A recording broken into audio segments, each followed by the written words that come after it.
So I'm wearing this awesome jacket that you designed. Can you tell me a little bit about it? Well, I mean, obviously a lot of my influences are from heavy metal and like the punk rock studying. That's kind of the background that I came from, and as a kid that was where my scene was and my home was. So much of our styles are kind of, it's just all one of a kind. All of our patches we source from vintage, and we make our own too. And some of our pens, like the Judas Priest on yours, is completely original vintage from the '70s. So they're really fun to make, and they're all absolutely one of a kind. Where do you go to find your patches? Because you have the coolest patches I've ever seen. They're way vintage. Thanks.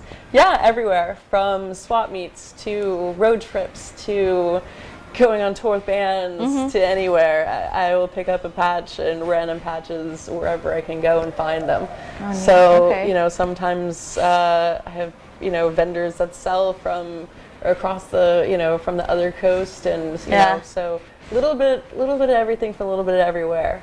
But I like it. It keeps it different. Oh, it's awesome. Definitely. This looks kind of Rob Halford. Yeah, right here. Absolutely. What inspired that jacket? I always love leather and studs. That's just a piece that I made, and it's a lot of our pieces get rented out for movie sets and stuff like that. That's actually going out tomorrow. Oh, really? And, okay. Can you say the movie or like what's going out for? All right. I can't. Sorry. That's cool. Okay.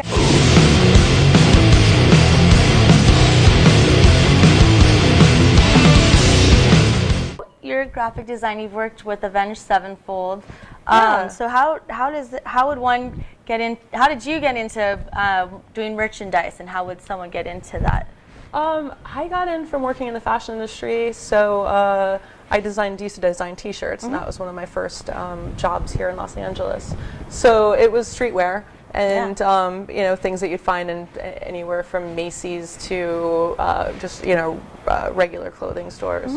So I got into doing music merchandise just from, having an artistic style and people kind of saying, oh, can you do something like that for me? And it went from that. Very cool.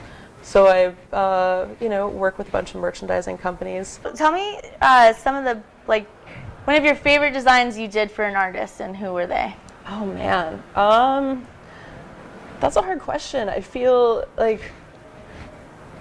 I know I was happy with a couple of the Black Sabbath posters that I did. I had a great time working on them. I felt like I had a lot of time working. I had enough time to get the art to exactly where I wanted, which is a struggle in merchandise because a lot of things are really kind of last minute. So it's hard to get enough time as an artist that you need to work on a piece to make it to your standards, perfect sort of thing. But yeah, those were really fun to work on, and getting them back as silkscreen pieces and seeing them and seeing how people react to them and like them. I love that. What would you, for ladies that want to get into the fashion industry, what would you recommend or give advice? A lot of hard work and don't give up.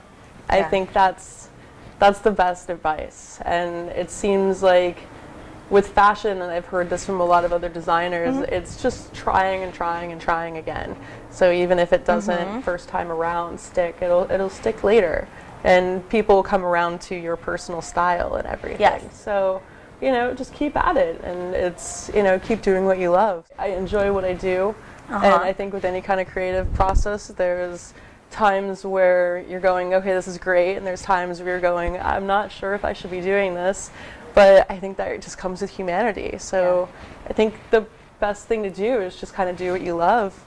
And that's what I try to do every day.